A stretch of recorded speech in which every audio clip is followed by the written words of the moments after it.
What's going on, everybody? It's Frankie here with an update on what's going on in Congress. The introduction of a fourth stimulus check finally in Congress. It is an actual bill, not just a proposal. This has actually made it to the Senate. It has made it into the Senate, and Senator Jack Reed has just spoke very recently here on the potential for this fourth stimulus check. The amount, I don't want to specifically say it because I'm tired of them playing around with the numbers, but you'll hear it in the video when I do play this video for you. And now I want you to keep in mind, this is just one senator. It's a Democratic senator. He's proposing this fourth stimulus check, and again, it has made it into Congress. It has made it to the Senate. It just hasn't been put on the floor yet for a vote. That's all they have to do is write the bill and put it on the floor, and then they can pass it. So will there be a fourth stimulus check coming to Americans? It's quite possible. The exact amount, if you pay very close attention to this video, is being described. So I'll take you to that video right now and leave you at that. Thanks for watching, everybody, and have a great day. Here's that video.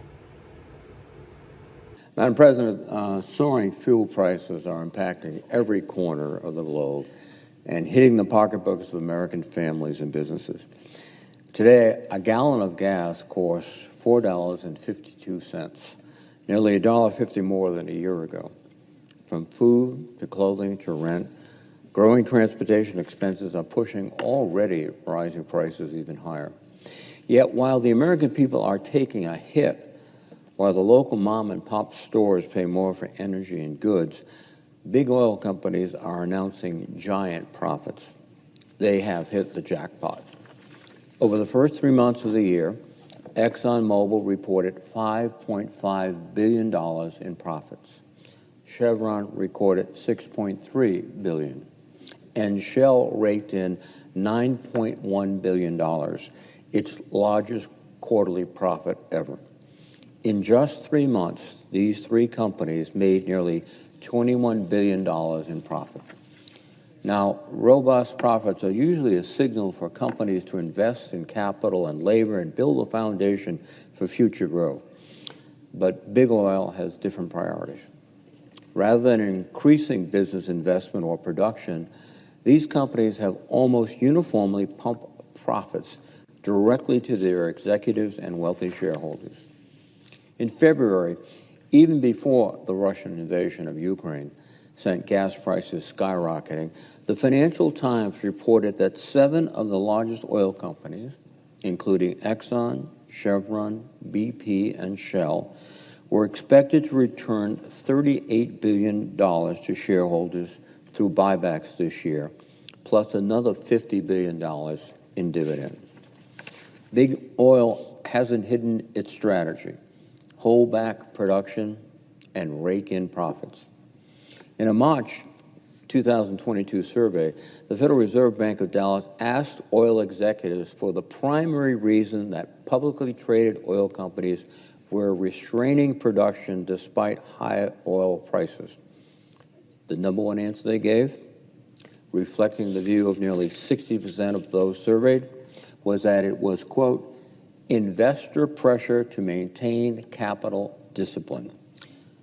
To put it another way, they were saying that they don't want to produce more oil because more production will hasten the end of high oil prices and exorbitant investor profits. Some oil company executives have been even clearer. Just last month, Chevron's chief financial officer confirmed the company's top priority is its dividends, not investing in its business. And BP's CFO made similar comments during his company's first quarter earnings call. So much for BP's advertising campaign that it's investing in green energy. Instead of resuming the production they cut in 2020, oil companies have kept output constrained, turning a 50% increase in prices at the pump over the past year into record-setting profits. And make no mistake, our domestic producers have the capacity to produce more. Indeed, domestic crude oil output is below 2019 levels. That's right. Domestic crude oil output is below 2019 levels, and over 12 million acres of leased federal lands remains untapped. My Republican colleagues are quick to try and weakly blame President Biden and regulation for lagging production. But that's not what the oil executives say. Look back at that Dallas Fed survey I mentioned earlier. Only 6% of the oil executives surveyed said that government regulation was the reason they weren't producing more. 60% said it was higher profits. 6% said it was regulation. Now, I understand private companies are going to pursue higher profits. That's business, that's free enterprise, and that's a competitive market. But when Putin and OPEC have outside influence on the market, can we really call it a competitive market? Look, the major oil companies can't control what Putin or OPEC do, but there is no doubt that Putin's war is taking their profits into the stratosphere. And oil company clearly think that this is a great time for more dividends and more buybacks, not more production, lower prices, and giving the American people a break.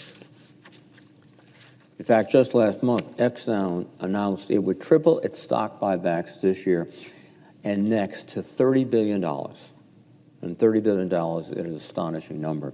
And one of the things about buybacks is that it essentially raises the price of the stock. And if you're an executive whose major compensation is stock options, you're giving yourself a huge raise. And that's part of this, too. It's self-aggrandizement. It's something that does not square, I think, with the feelings of the American people and also the needs of the American people. And it's clear that the oil companies aren't interested in helping Americans on their own.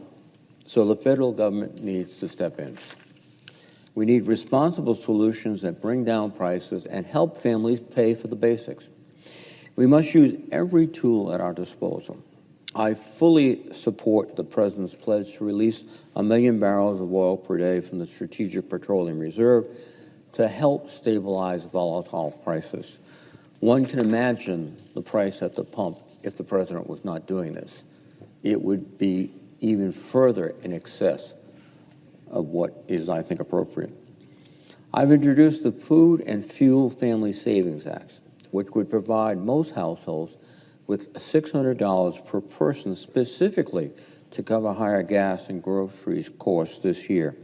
And my bill would be fully paid for, targeted to those families making under $80,000, and would also ease medium and long-term inflation by crafting a fairer tax code. Instead of waiting for inflation to disappear, it would provide immediate, real help to Americans. I've also joined my colleague, Senator Whitehouse, in introducing legislation to return some of those windfall profits that oil companies are handing out as dividends and buybacks back to consumers. These are important short-term efforts that will help Americans struggling with higher costs. But to truly lower costs in the long term, we must make the transition to clean energy and break our reliance on big oil and hostile foreign actors. I'm proud that in Rhode Island, we're leading the way on offshore wind, a good renewable resource that, when deployed, will lower costs for consumers. The bipartisan infrastructure law is also making key investments to advance this transition, including over $60 billion primarily for new major clean energy demonstration and deployment programs.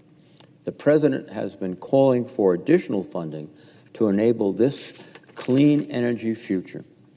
We need a package that includes tax credits and grants that would make clean energy, clean vehicles, and other clean technologies more affordable and competitive.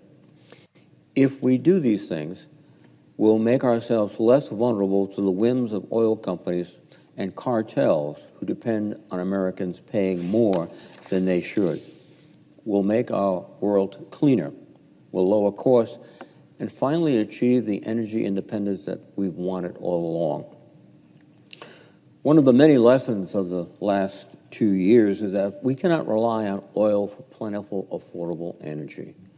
It is clear that allowing our energy needs to be held hostage by leaders like Vladimir Putin and organizations like OPEC is dangerous. But placing our faith in big oil is equally foolhardy, given their preoccupation with profits over people. As we battle inflation, it is the American people, not executives and wealthy shareholders, who should be the focal point of our energy and economic policy.